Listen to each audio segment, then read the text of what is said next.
हमारी आज की कहानी 4 जासूसों से शुरू होती है और इन चारों के पास 4 अलग अलग ताकतें थीं। पहला जासूस इतना तेज था कि वो अपनी ताकत से भूचाल ला सकता था। दूसरा जासूस भी काफी जोशीला था, वो अपनी ताकत से आग लगा सकता था। तीसरा जासूस तो इनसे 2 कदम आगे था, वो अपनी ताकत से बारिश करवा सकता था। तीनों जासूस काफी तेज तरार और ताकतवर थे। अब बारी आती है चौथे जासूस की। चौथा जासूस थोड़ा सा पागल और मासूम था। उसे पूरा यकीन था कि वो अपनी ताकत से बिजली पैदा कर सकता है। वो आज भी बिजली पैदा करने की कोशिश कर रहा था, लेकिन कर नहीं पाता। जिसके बाद तीनों जासूस उसका मजाक उड़ाने लगते हैं। चौथा जासूस ही सबसे कमजोर था और उसका नाम लुई था। जल्दी ही जासूसों का सरदार भी इनके पास आ जाता है। वो पहले जासूस से कहता है कि एक दवा खाने वाला दावा कर रहा है कि वो अपनी दवा से किसी का भी बड़ा कर सकता है, तुम जाकर उसकी सच्चाई पता करो। पहले जासूस के जाने के बाद सरदार दूसरे जासूस से कहता है कि हमारे मंत्री के अंडे कहीं गिर गए हैं, जिस कारण उसका खड़ा नहीं हो रहा, तुम जाकर उसके अंडे खोजो। दूसरे जासूस के जाते ही वो तीसरे से कहता है कि तुम्हें एक ऐसा तेल खोजना है जिसे लगाने के बाद गन्ना पूरी रात खड़ा रहता है। तीसरे के जाते ही सरदार चौथे जासूस यानी लुई से कहता है कि तुम्हें लड़कियों के एक क्लब में जाना है, यहाँ लड़कियां पैसे लेकर गन्ना निचोड़ती हैं, तुम्हें वहाँ जाकर बस ये पता करना है कि किसकी गुलाबी है और किसकी काली। सरदार की बात सुनकर लुई हैरान हो गया। वो सरदार से कहता है कि मैं बड़े बड़े काम करना चाहता हूँ, लेकिन सरदार उसकी बात नहीं सुनता और मासूम जासूस लुई चुप कर जाता है। कुछ ही देर बाद लुई अपनी बीवी शीसी के पास पहुंच गया। उसने शीसी को सब बता दिया कि वो लड़कियों के क्लब जाने वाला है। लुई की बात सुनकर शीसी थोड़ी सी परेशान हो गई थी। लुई जब उससे वादा करता है कि वो किसी भी लड़की के साथ कुछ नहीं करेगा, तो शीसी उससे कहती है कि तुम्हारा गन्ना छोटा सा है, इसलिए मुझे पूरा यकीन है कि कोई भी लड़की तुम्हारा गन्ना नहीं लेगी। वो आगे कहती है कि मुझे तो इस बात की चिंता है कि कहीं लड़कियां तुम्हारा छोटा सा गन्ना देखकर तुम्हारा मजाक ना उड़ाने लग जाए। शीसी की बात सुनकर लुई बहुत उदास हो गया, क्योंकि वो भी अपने छोटे गन्ने के कारण काफी परेशान था। अगले दिन 2 लड़कियां नदी में नहा रही थीं। नदी किनारे काफी पेड़ लगे हुए थे और मुन्ना एक पेड़ पर चढ़ा लड़कियों को ही देख रहा था। लड़कियों को देखते देखते उसका गन्ना भी खड़ा हो चुका था। लुई भी क्लब की तरफ बढ़ता बढ़ता यहाँ पहुंच चुका था। वो आराम करने के लिए एक पेड़ के नीचे रुक जाता है। वैसे अगर सच कहें तो लुई क्लब जाने से डर रहा था। उसे डर था कि अगर लड़कियों ने उसका गन्ना देख लिया तो सभी उसका मजाक उड़ाएंगे। बस यही सोचकर उसने अपनी जान देने का फैसला कर लिया। जैसे ही वो कपड़ा निकालकर ऊपर फेंकता है तो कपड़ा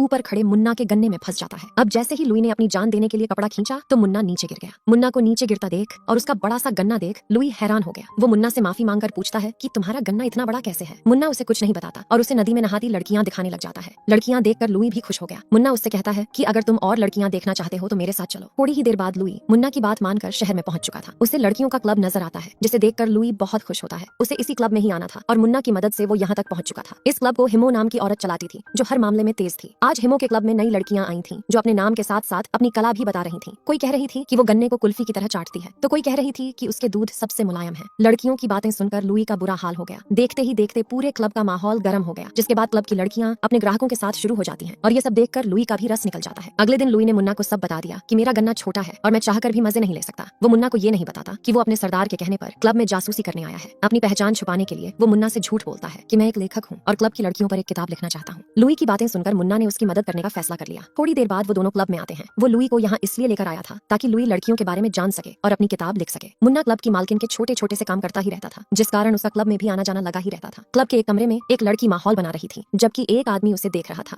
लुई और मुन्ना भी बाहर खड़े उन दोनों को चोरी छुपे देख रहे थे। देखते ही देखते आदमी ने अपना गन्ना लड़की के मुंह में डाल दिया, जिसे देखकर लुई का छोटा सा गन्ना खड़ा हो जाता है। इसके बाद जब वो दोनों दूसरे कमरे में देखते हैं तो वहाँ भी माहौल गर्म था। इस बार आदमी ने लड़की की गुफा में डाल दिया था, जिसे देखकर लुई का छोटा सा गन्ना अंदर ही पानी निकाल देता है। कुछ दिनों बाद क्लब की सभी लड़कियों को पता चल चुका था कि लुई उन पर किताब लिख रहा है। अब हर लड़की चाहती थी कि लुई अपनी किताब में उसके बारे में ज्यादा से ज्यादा लिखे, इसलिए हर लड़की लुई के करीब जाने की कोशिश करने लगी। कुछ लड़कियां उससे कहने लगी कि वो पूरी रात उसके गन्ने को बैठने नहीं देगी, तो कुछ कहने लगी कि तुम्हें हमारे साथ सबसे ज्यादा मजा आएगा। मगर लुई का काफी छोटा था, जिस कारण वो लड़कियों से दूर ही रहने का फैसला करता है। देखते ही देखते लुई सभी लड़कियों के बारे में लिखने लगा। वो सब लड़कियों के बारे में अच्छा ही लिखता था, जिसके चलते वो सभी लड़कियों का चहेता बन गया। कुछ ही दिनों में लुई ने लड़कियों के बारे में काफी लिख दिया था। अब वो उन आदमियों से पूछताछ करने लगा जो पैसे देकर लड़कियों की गुफा में गन्ना डालते थे। पूरी पूछताछ करने के बाद वो आदमियों के साइन भी लेता था, ताकि उसकी किताब ज्यादा आकर्षित लगे और लोग उसकी किताब पर यकीन भी करें। देखते ही देखते लुई एक कदम और आगे बढ़ता है। जब भी लड़कियां किसी का गन्ना लेती तो लुई उनके सामने ही रहता। वो लड़कियों की तस्वीरें बनाने लगा था ताकि उसकी किताब ज्यादा से ज्यादा बिके। एक बार लुई कुछ ज्यादा ही गर्म हो गया, जिस कारण वो 2 लड़कियों की गुफा में गन्ना घुसा देता है। ये तो भला हो लड़कियों का जो नशे में थी, वरना वो लुई का बहुत मजाक उड़ाती। ऐसे ही एक दिन क्लब की मालकिन हिमो लुई के पास आती है ताकि वो भी उसका गन्ना लेकर उसे खुश कर सके। उसने अपनी बातों से ही लुई को काफी गर्म कर दिया था। लेकिन इसी बीच लुई की बीवी शीसी भी भेष बदलकर यहाँ पहुंच जाती है। शीसी ने एक ज्ञानी का भेष बनाया हुआ था और वो हिमो को लुई से दूर रहने की सलाह देती है। इसके साथ ही वो लुई का माथा देखकर उसे भी लड़कियों से दूर रहने को कहती है। शीसी यहाँ लुई को ही देखने आई थी कि कहीं वो उसे धोखा तो नहीं दे रहा। वो जाते जाते लुई से कहती है कि मैं रोज तुमसे मिलने आया करूंगी। अगले दिन मुन्ना और हिमो एक नई लड़की की कीमत लगा रहे थे। मुन्ना सभी को बताता है कि जो ज्यादा पैसे देगा ये लड़की उसी का गन्ना लेगी। ये नई लड़की आंखों से देख नहीं सकती थी, इसलिए लुई उसे बचाने की कोशिश करता है। उसके बार बार समझाने पर भी हिमो नहीं रुकती और लोग लड़की की कीमत लगाने लग जाते हैं। लुई की बीवी शीसी भी एक बार फिर से भेष बदल कर यहाँ पहुंच चुकी थी। लुई ने जिस तरह लड़की को बचाने की कोशिश की थी वो चीज शीसी को बहुत अच्छी लगी। आखिर में शीसी सबसे ज्यादा कीमत लगाकर लड़की को बचाने की कोशिश करती है, लेकिन वो भी सफल नहीं हो पाती। रात को लुई और शीसी लड़की के पास पहुंचकर उसे अपने साथ चलने को कहते हैं, मगर ये लड़की हिमो से काफी डरती थी, इसलिए वो लुई और शीसी की बात नहीं मानती। जल्दी ही लड़की की ज्यादा कीमत लगाने वाला लड़की के पास पहुंच जाता है। आज लुई और शीसी कुछ भी नहीं कर सकते थे, क्योंकि सब कुछ लड़की की मर्जी से ही हो रहा था। इसी बीच हिमो और मुन्ना भी वहां पहुंच जाते हैं। उन्होंने लुई और शीसी की सारी बातें सुन ली थी। हिमो को सब पता चल गया था कि लुई उसे धोखा दे रहा है। अब सब लोगों ने अपने अपने हथियार निकाल लिए थे और कभी भी लड़ाई शुरू हो सकती थी। हिमो और मुन्ना लुई को लेखक समझ रहे थे, मगर लुई उन्हें सब बता देता है कि मैं एक जासूस हूँ जो यहाँ जासूसी करने आया था। उसकी बात सुनकर हिमो डर गई और वो डर के मारे वार नहीं करती। इसी बीच लुई का सरदार भी यहाँ पहुंच जाता है, जिसके बाद उसके आदमी मुन्ना और हिमो को गिरफ्तार कर लेते हैं। कहानी के आखिर में सरदार लुई से कहता है कि तुम्हारा गन्ना भले ही छोटा है, लेकिन तुम्हारा दिल बहुत बड़ा है। मुझे ये जानकर खुशी हुई कि तुमने एक अंधी लड़की को बचाने की कोशिश की। और इसी के साथ इस कहानी का यही अंत हो जाता है। हमारी वीडियो देखने के लिए बहुत बहुत धन्यवाद। अगर आप ऐसी ही वीडियोस के दीवाने हैं तो प्लीज मेरे चैनल को जरूर सब्सक्राइब करें। मिलते हैं अगली वीडियो में, तब तक के लिए नमस्कार।